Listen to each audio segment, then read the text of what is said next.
하나님의 말씀은 구약성경 시편 11편 1절에서 7절 말씀 우리 한 목소리로 함께 읽겠습니다. 시작.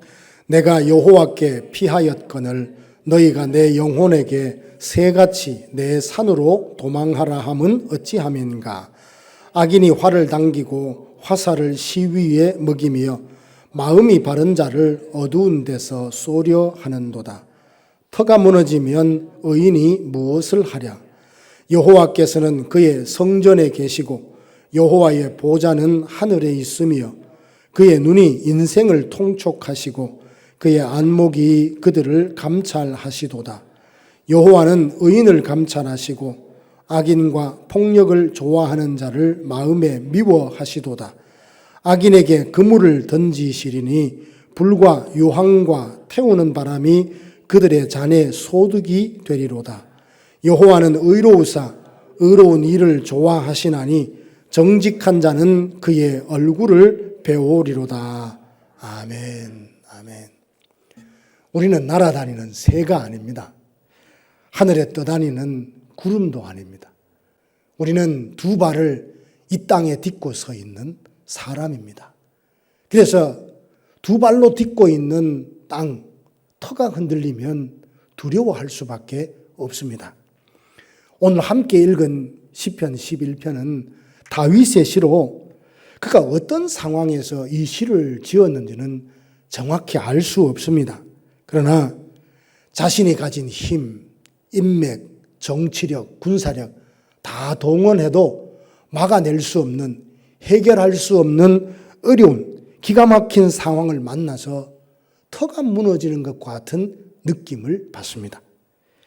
터란 삶을 지탱하고 있는 기초요, 사회를 지탱하는 가치관과 기반을 말합니다. 그런데 살다가 보면 사회적으로, 도덕적으로, 영적 이 기반이 흔들리며 무너질 때가 있습니다. 이럴 때면 터가 무너진 것 같은 암담함을 우리가 느끼게 되죠. 최근에는 기후 위기를 통해서 자연재해를 당하는 많은 사람들이 삶의 터전을 잃어버리고 망연자실하는 모습을 보고 듣고 있습니다. 우리가 살고 있는 이 캘리포니아는 또 화재로 인해서 집이 불에 타버려서 수십 년 동안 자녀들과 함께 살았던 그 집이 순식간에 잿더미로 변해되어서 그것을 바라보며 탄식하는 분들을 우리는 보곤 합니다. 허리케인을 통해서 다시 회생할 수 없는 심각한 피해를 입은 사람도 봅니다.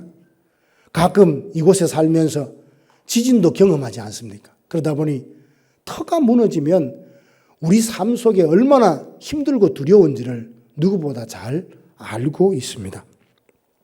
지진이나 홍수, 허리케인 등 자연재해로 인해 삶의 터전을 잃어버린 이재민들이 있고 전쟁이나 기근을 통해서 내일을 장담할 수 없는 사람들, 몸이 좀 이상해서 병원에 갔을 때 이제 희망이 없습니다.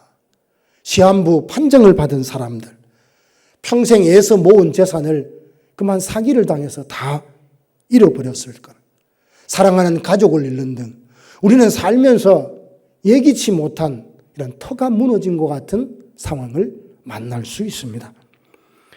다윗은 터가 무너진 것 같은 암담한 상황을 만났는데요. 2절에 보니까 자신의 상황을 이렇게 말합니다. 악인이 활을 당기고 화살을 시위에 먹인 채 마음이 바른 자를 어두운 데서 쏘려 하는도다. 어디서 공격하는지, 어떻게 공격하는지 전혀 가늠하지도 못합니다. 어디에서 어떤 방식으로 공격할지 모르니까 더 두려운 겁니다. 누군가 자신을 사냥감으로 여기고 죽일 수 있는 기회를 계속 엿보고 있다는 것을 의식하고 산다면 얼마나 긴장되고 두렵겠습니까? 이런 상황을 맞이하니 터가 무너지는 것과 같습니다. 다윗이 어릴 때 아버지의 심부름을 해서 전쟁터에 갓들였습니다. 형들의 안부를 확인하러 갔는데 아니 블레셋의 그 골리앗이라는 장수가 고래고래 소리를 지르면서 하나님의 이름과 이스라엘의 군대를 모욕을 하는 겁니다. 이 소리를 듣자 다윗의 마음 가운데는 의분이 일어났고 내가 가서 저 사람을 쓰러뜨리겠다고. 전쟁의 경험도 없는 어린 소년이 만군의 여호와의 이름을 믿고 물맷돌을 들고 달려나가 그를 쓰러뜨리고 위기에 빠진 이스라엘을 구원했습니다. 이후 여인들이 사울과 비교하면서 다윗을 지켜 세우는 바람에 사울의 질투심을 자극했고 사울은 충신 다윗을 오히려 정적으로 여겨서 기회만 있으면 죽이려고 합니다. 더 이상 사울의 곁에 있을 수 없다라고 판단했던 다윗은 언제 끝날지 모르는 힘겨운 망명 생활을 시작하죠. 사울 왕은 최고의 실력가들로 구성된 왕의 3,000명 수색대를 데리고 이스라엘 곳곳을 누비면서 다윗을 찾아다닙니다. 사람들은 사울의 성정을 다 알고 있기에 다윗처럼 비슷하게 생긴 사람만 봐도 여기에 다윗과 같은 사람이 있다고 고발을 하니 이제 이스라엘 땅에는 자기 한 몸 숨길 데도 없어 보입니다. 그러니 그는 언제나 나와 사망은 한 걸음뿐이라며 늘 목숨의 위협, 생명의 위협을 느끼고 살아갑니다. 다윗이 무슨 악을 저질렀습니까? 선을 행하고 위기에 빠진 나라를 구하고도 죽을 위기에 처한 자신의 상황을 도무지 이해할 수 없는 겁니다. 자신이 스스로 왕이 되고자 오랫동안 준비했던 것도 아니고 어느 날 들에 있는데 사무엘 선지자가 왔으니 부릅니다.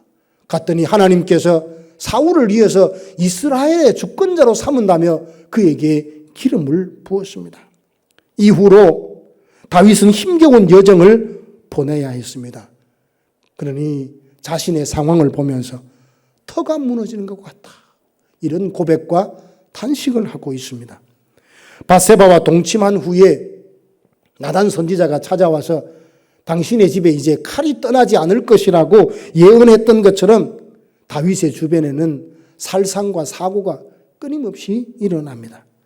사랑하는 셋째 아들 압살롬이 반역을 일으켜서 아버지가 그 밤에 허겁지겁 맨발로 도망을 쳐야 했으니 그 상황을 보면 터가 무너진다. 이 고백이 충분히 공감이 갑니다. 터가 무너지는 것 같은 이런 삶의 경험은 어찌 다윗만 경험하고 있습니까? 요셉도 아버지 야곱으로부터 특별한 사랑을 받습니다. 요셉을 향한 야곱의 사랑은 다른 아들들에게 시기와 질투심을 불러일으켰고 형들은 자신의 안부를 확인하러 오는 요셉을 보며 꿈꾸는 자가 온다. 그러며 그를 이스마엘 상인들에게 노예로 팔아버립니다. 하루아침에 사랑받는 아들에서 노예가 되어버렸으니 기가 막힌 상황을 만난 것 아닙니까? 왜 이런 일을 겪어야 되는지, 언제 끝날지 누가 설명해 주는 사람도 없고 물어볼 때도 없습니다. 그것도 보디발의 집에서 나름 인정을 받았지만 그것도 잠시 여주인이 동참하자는 것을 거절하는 것이 당연함에도 오히려 억울한 누명을 쓰고 감옥에 갇히기도 합니다. 거기서 꿈을 꾼 바로의 두 신하들의 꿈을 해몽해주고 나가서 꿈대로 되면 나의 이 억울함을 좀 변호해달라고 꿀떡같이 약속하고 갔던 그 사람은 까마득히 요셉을 잊어버립니다. 요셉은 자기의 상황을 보면 터가 무너지는 것 같은 그런 상황으로 받아들이지 않았겠습니까? 저도 터가 무너지는 같은 경험을 살면서 여러 번 했습니다.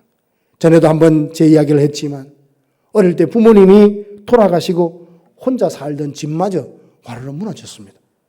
다행히 제가 학교에 등교하고 난 뒤에 집이 무너져서 망정이지 제가 잠자는 중에 집이 무너졌다면 오늘 저는 없습니다.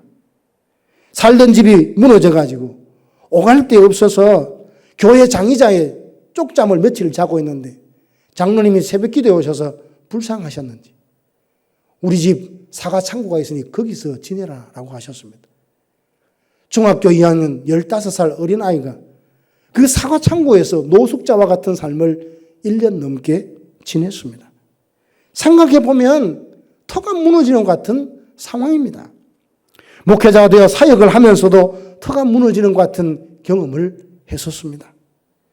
교회를 사유하려는 사람들에 있어서 많은 사람들이 예배 처소를 빼앗긴 채 수년 동안 함께 고통을 겪었습니다.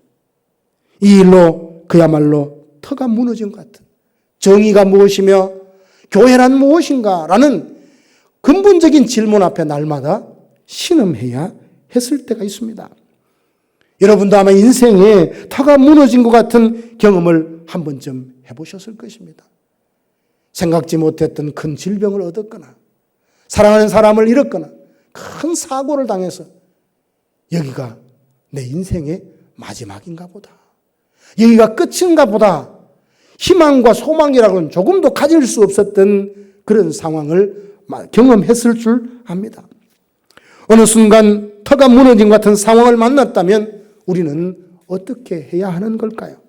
1절 보니까 내가 여호와께 피하였거늘 너희가 내 영혼더러 내 산으로 도망하라. 새같이 산으로 도망하라 함은 어찌함인가.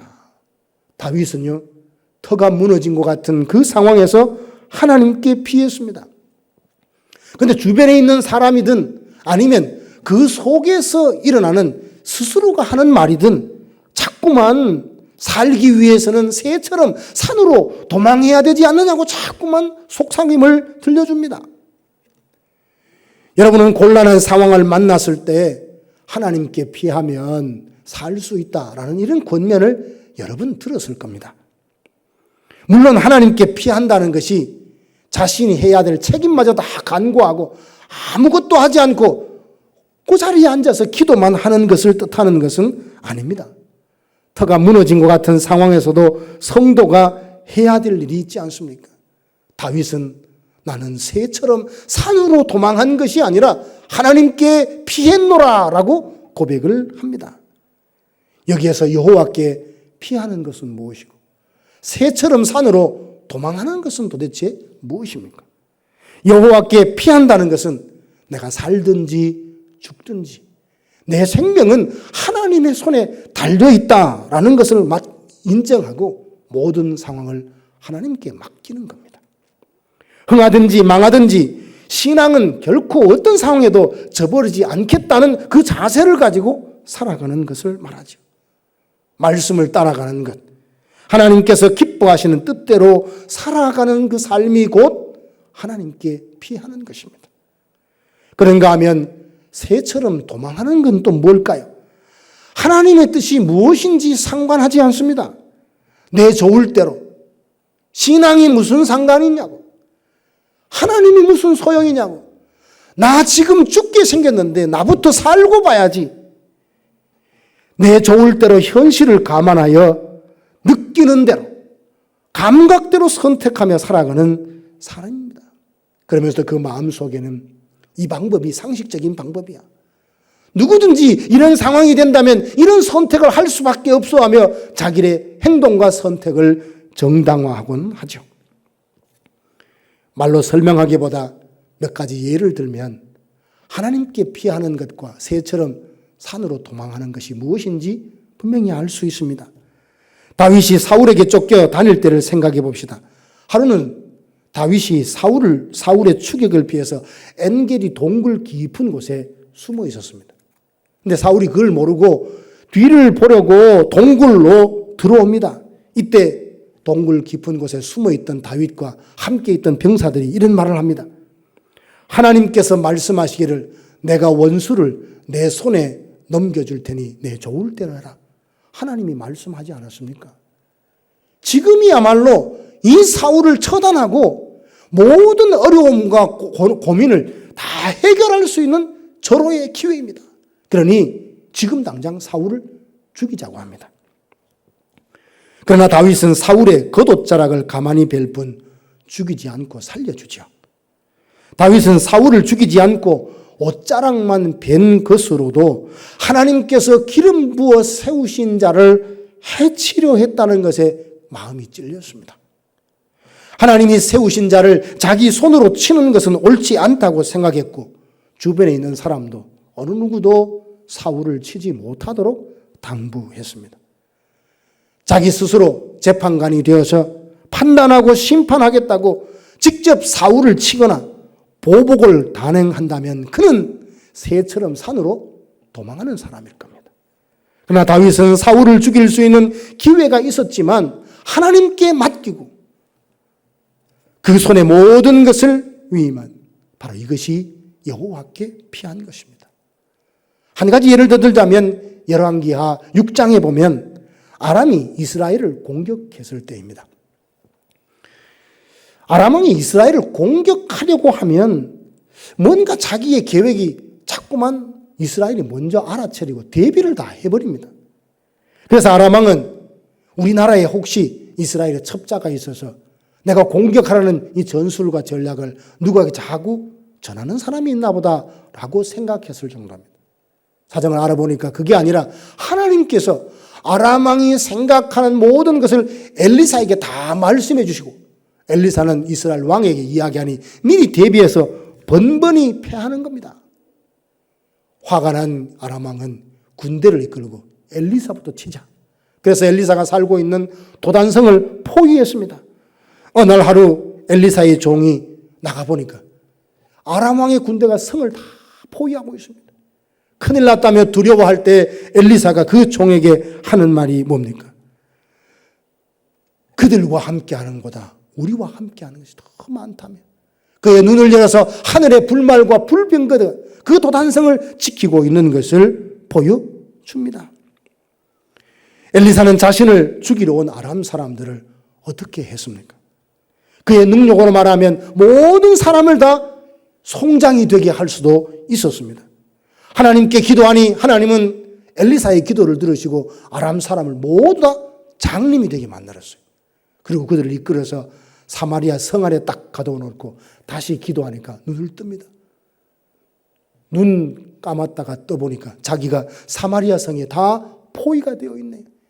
이때 이스라엘 왕은 이런 좋은 기회가 어딨냐며 그들을 다 죽이라고 하는데 엘리사는 그러지 말자며 오히려 아람 사람들에게 음식을 주고 평안히 돌려보냅니다. 이 장면에서 새처럼 산으로 도망가는 건 뭡니까? 나를 공격해, 나를 침략해, 나를 괴롭혀 내 능력과 하나님의 능력을 비해서 너희를 당장 처단할 거야. 새처럼 도망하는 거죠. 그렇지만 죽일 수 있는 능력과 기회가 있음에도 불구하고 그들을 돌려보내므로 다시 침략할 수 없도록 만든 엘리사의 결정, 판단, 이게 여호와께 피하는 것입니다. 새처럼 산으로 도망하는 것은 쉬운 일입니다. 그저 느끼는 대로 행동하면 되니까요. 믿음의 시내를 인내하지 못하고 자기 유익을 쫓아 행동하는 것이죠. 그러나 여호와께 피하는 것은 말씀대로 하나님이 기뻐하시는 대로 행동하는 삶입니다.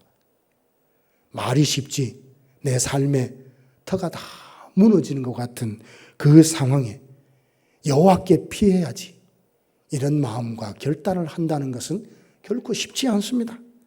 여호와는 나의 피난처요 구원의 산성이 되심을 믿는 믿음을 가진 자만이 그 절박하고 암담한 상황에서 하나님께 피할 수 있습니다. 하나님은 전심으로 자기를 찾는 자에게 능력을 베푸십니다. 물론 여호와께 피하는 것은 아무것도 하지 않는 것이 아니라 말씀드렸습니다. 예수님은 산상수훈을 통해서 우리가 살면서 여호와께 피하는 그 삶이 구체적으로 어떤 것인지 여러 가지로 풀어주셨습니다. 악한 자를 대적하지 말고 오른뺨을 치거든 왼편을 돌려대라. 억지로 너와 오리를 가게 하거든 그와 기쁨으로 심리를 동행해라. 사람에게 보이려고 의를 행치 않도록 주의하고 왼손이 하는 일을 오른손이 모를 만큼 은밀하게 구제해라. 보내시는 곳으로 가서 주께서 분부한 모든 것을 가르쳐 지키게 하라. 주님의 말씀대로 순종하며 살아가는 삶이 곧 여호와께 피하는 삶입니다. 다윗이 터가 무너지는 것 같은 상황을 만났을 때 여호와께 피하는 것이 새처럼 산으로 도망하는 것보다 더 방법이 쉬워서 선택한 것은 아닙니다. 뭘 선택해야 될 상황에 어떻게 선택하면 내게 좀 편할까? 이걸 두고 선택했던 것이 아니라는 말입니다. 하나님의 사람들은 마땅히 내게 무엇이 편한가? 무엇이 유익한가 보다 어느 것이 하나님이 기뻐하시는 뜻인가를 두고 결정을 해야죠. 사랑하는 성도 여러분, 아무 일이 없으면 더할 나위 없이 좋겠지만 혹시 터가 무너진 것 같은 상황을 만나시거든 기가 막힐 웅덩이와 수렁에 빠졌다 싶은 생각이 들 때 새처럼 산으로 도망하려 하지 말고 여호와께 피하는 진짜 믿음의 사람들 되시기를 주님의 이름으로 축원합니다. 여호와께 피하면 금세 모든 문제가 해결될까요? 그럴 수도 있지만 아닌 경우가 훨씬 더 많습니다. 두 가지 선택 중에 이게 하나님을 기뻐하시는 뜻이야라고 선택을 했어요. 하나님께 피했어요. 그러면 모든 불안이 종식되고 두려움이 떠나고 적들이 친구가 되는 이런 기가 막힌 상황으로 금세 바뀔까요? 아닙니다. 아닐 때가 있어요. 다윗 경우를 다시 보겠습니다. 더 이상 이스라엘은 숨을 곳이 없다 생각하고 블레셋에 망명을 가지 않습니까? 시글락에 머물 때 잠시 자리를 비운 사이 아말렉이 그새 쳐들어와가지고 모든 여인들과 아이들을 다 포로로 끌고 가버립니다. 예전 엔길이 동굴에서 사울을 죽일 수 있었는데 그 절호의 기회를 선용하지 못하고 그 사울을 살려두어서 지금 우리가 이런 일을 겪는다며 백성들은 분노를 하며 돌을 들어 그 다윗을 치려했던 것 아닙니까? 이와 같이 여호와께 피했다고 당장 문제가 해결되거나 더 편안한 상황이 주어지는 것이 아닐 수 있습니다. 이것이 하나님의 뜻이에요. 하나님의 이름과 영광을 드러내는 일이라서 시간과 물질, 마음을 다 쏟았다 해서 그 대가로 내게 건강과 물질과 명예라는 보상이 금세 돌아오는 것이 아니라는 말이에요. 그래서 많은 사람들이 망설입니다. 하나님의 뜻대로 살아도 하나님이 기뻐하신 뜻대로 내 물질과 시간과 모든 것을 드려도 내가 남는 것이 뭐냐라고 생각할 수가 있습니다.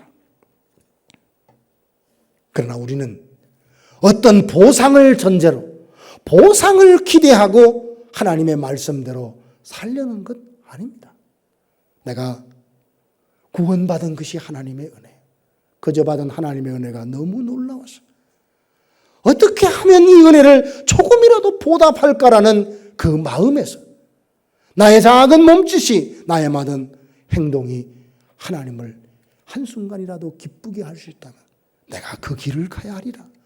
그런 마음으로 우리가 하나님께 피하고 말씀대로 살아가는 것 아닙니까? 얼마나 많은 사람들이 상식전에서 선에서 판단하여 하나님께 피하기보다는 새처럼 산으로 도망하는 것을 참 많이 보아옵니다. 말로는 자신 있게 말해요. 내가 다 해결하겠다고.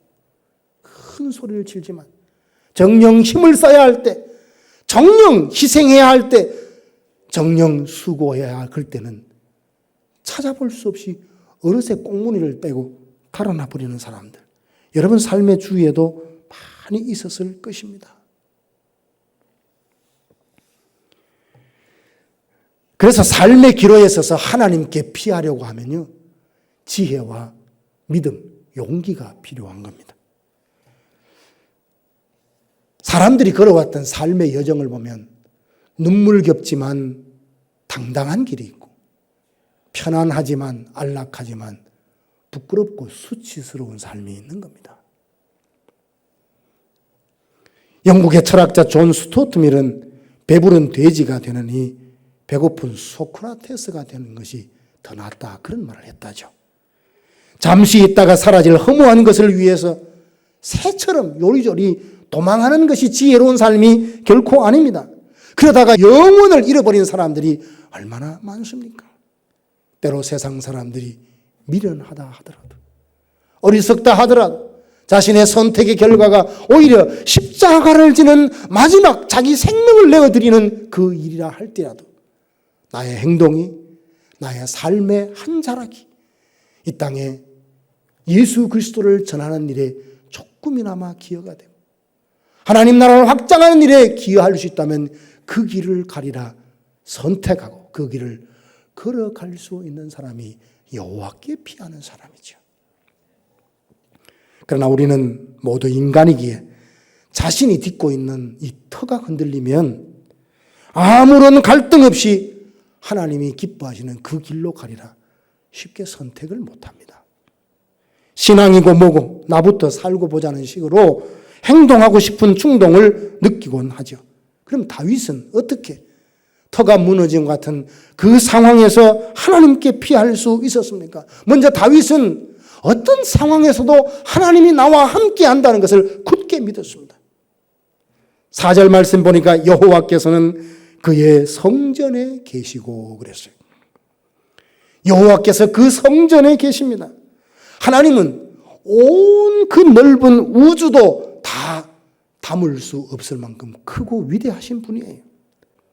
광야에서 만든 성막이 얼마나 좁습니까? 그 좁은 성막 안에 지성소에 계시겠다 하시고 거기 안에 보면 물론 금으로 만든 법궤와 시은좌가 있다고 하지만 하나님의 영광과 존귀함에는 비교할 수 없는 좁고 협소하고 작고 초라한 것입니다. 그럼에도 불구하고 하나님은 그곳에 임재하여 자기 백성들과 함께하는 것을 기뻐하십니다. 성막의 시대가 끝나고 솔로몬의 지은 성전에 계십니다. 그런데 인간들이 범죄하여 타락하자 그 성전에서 떠나시니 이방인들에게 그 성전이 짓밟히고 훼손되고 무너지고 말았습니다. 포로에서 돌아온 백성들이 제2의 성전을 다시 지었지만 이후 예수님이 성육신하심으로 주님은 당신이 곧 성전이라 하셨고요. 부활 승천하신 후에 또 다른 보혜사 성령을 우리에게 보내주심으로 우리가 성령을 모신 성전이 되게 하셨습니다. 다윗이 성전에 계시는 하나님을 봤다는 것은 오늘 우리와 함께 하신다는 그 하나님에 대한 신앙의 고백인 겁니다. 전능하신 하나님, 하나님의 능력과 그 위엄은 무엇으로도 표현할 수 없을 만큼 크고 위대하십니다. 위대하신 하나님이 우리와 함께 하신다는 그 사실. 산이 옮겨지고 언덕이 사라질지라도 우리를 향한 하나님의 인자는 결단코 취소되는 법이 없다는 것을 안다면 우리는 어떤 상황에도 하나님께 피할 수 있습니다. 그리고 다윗은 하나님의 공의를 믿었습니다. 4절에서 7절 말씀 보면 하나님은 심판자가 되셔서 이 땅에서 일어나는 모든 일을 감찰하신다 했습니다. 하나님께서 불꽃 같은 눈으로 이 땅에서 일어나는 일을 다 헤아려 보시니 인간은 하나님의 그 시선 앞에 피할 수도 숨을 수도 감출 수도 속일 수도 없습니다. 하나님의 눈이 인생을 통촉하시고 감찰하시고 마지막 날 되면 그 행한 대로 백일하에 다 드러납니다. 살아계시며 지금도 세상 모든 역사와 되어지는 일에 개입해서 통치하고 계십니다. 하나님의 선한 뜻대로 당신의 주권대로 이 모든 세상 역사와 우주 만물을 통치하고 계십니다. 하나님은 공의로우셔서 악인을 심판하시고 의인과 정직한 자는 마지막에 그 얼굴을 뵐 수 있다라고 했습니다. 하나님의 공의는 악인들이 들으면 두려움이에요. 그러나 오늘 우리는 하나님의 공의를 생각하면 위로가 돼요. 우리가 그럴 때 있잖아요. 누가 내 수고, 내 눈물을 아냐고. 내가 내 삶의 고단함을 누가 아냐고. 사람들 알아줘도 거기서 거기입니다. 그러나 위로가 되는 것은 하나님이 다 보고 계십니다. 알고 계시고 기억하고 계시고 마지막 때 잘했다. 잘 견뎠다. 아무도 몰라주는 그 힘들고 고독한 외롭기 나만 생각하고 나만 바라보고 잘 걸어왔다며 주님이 우리의 등을 다독이며 품어주시고 위로해 주실 때가 있다는 사실. 그걸 믿는다면 우리는 어떤 상황에서도 하나님께 피할 수 있지 않겠습니까? 하나님의 공의를 믿는다면 눈앞에 놓여있는 순간의 이익을 쫓아서 자존심도 다른 사람이 실족하게 되는 것 아랑곳하지 않고 그것만 취하려고 달려드는 사냥개 같은 그런 모습으로는 살지 않을 것입니다. 영혼에 잇대어 장차 주어진 영광스러운 그 기업에 관심을 갖고 살아가게 될 것입니다. 사랑하는 성도 여러분, 악인들을 심판하는 문제는 피해 입은 피해자가 다룰 수 있는 것이 아닙니다. 공의로우신 하나님이 그 언젠가 때가 되면 다 심판하실 것입니다. 이 확신을 가질 때 우리는 미움과 분노로부터 자유할 수 있습니다. 오늘은 터가 무너지면 의인이 무엇을 할 것인가 라는 말씀을 함께 생각해 보았습니다. 누구나 터가 무너지는 것 같고 깊은 웅덩이와 수렁에 빠진 것 같은 그런 때가 있고 도무지 자신이 어찌할 수 없는 눈물겨운 현실과 마주할 때가 있고 내가 아니라면 나와 가장 가까이에 있는 사람이 그 힘든 상황 속에 허덕이고 신음하는 모습을 보고 듣고 살아갑니다. 자연재해로 인해서 삶의 터전을 잃어버리고 물질과 건강과 소중한 사람을 잃거나 믿고 의지했던 것들이 나를 떠나버리고 터가 무너진 것 같은 상황일지라도 하나님은 결코 우리를 떠나지 않는다는 사실. 나는 나에게 피해를 입힌 사람에게 어찌할 수 없지만 하나님께 피한다면 하나님이 언젠가 공의대로 다 갚으실 것이라는 그 사실. 하나님께 소망을 두고 나아간다면 그 마지막 날 하나님 앞에 설 때에 우리가 기대했던 것에 넘치도록 보상하시고 위로하시고 갚아주실 것입니다. 사랑하는 성도 여러분, 산이 떠나고 언덕이 사라지는 것처럼 믿고 기대했던 것이 사라져서 터가 무너진 것 같은 암담한 상황을 만나셨습니까? 새처럼 산으로 도망하려는 꼼수가 아니라 끝까지 하나님께 피해야지. 하나님은 내 인생의 피난처요 구원의 산성이요 나의 요새가 되심을 믿고 그 하나님께 피한다면 하나님은 마음이 상한 자를 거절하거나 멸시하지 않으시고 기꺼이 그 품에 안아주실 것입니다. 혹 하나님께서 우리를 광야 깊은 곳에 홀로 두실 때가 있다면 그것은 나를 버린 것이 아닙니다. 광야를 지나며 나를 낮아지게 하시고 그 어느 곳도 기댈 곳 없는 곳에서 주님만이 나의 도움이 되시고 주님만이 나의 빛이 되시고 주님만이 나의 생명 되시고 주님 손 놓고는 난 하루도 살 수 없는 존재라는 것을 영혼 깊숙이 깨닫는 순간이 되는 겁니다. 그래서 광야의 삶도 축복일 수 있습니다. 사랑하는 성도 여러분, 터가 무너진 것처럼 믿고 의지한 것이 사라졌을 때 그럼에도 여전히 나와 함께 하시고 공의로우셔서 선악간 심판하실 그 하나님을 믿고 여호와께 피하시기를 바랍니다. 그래서 주님의 품에 안겨서 나를 향한 주님의 사랑이 어떠함을 일상생활 가운데 날마다 경험하시고 언젠가 주님의 그 얼굴을 배움는 은혜롭고 복된 성도들 되시기를 주님의 이름으로 축원합니다.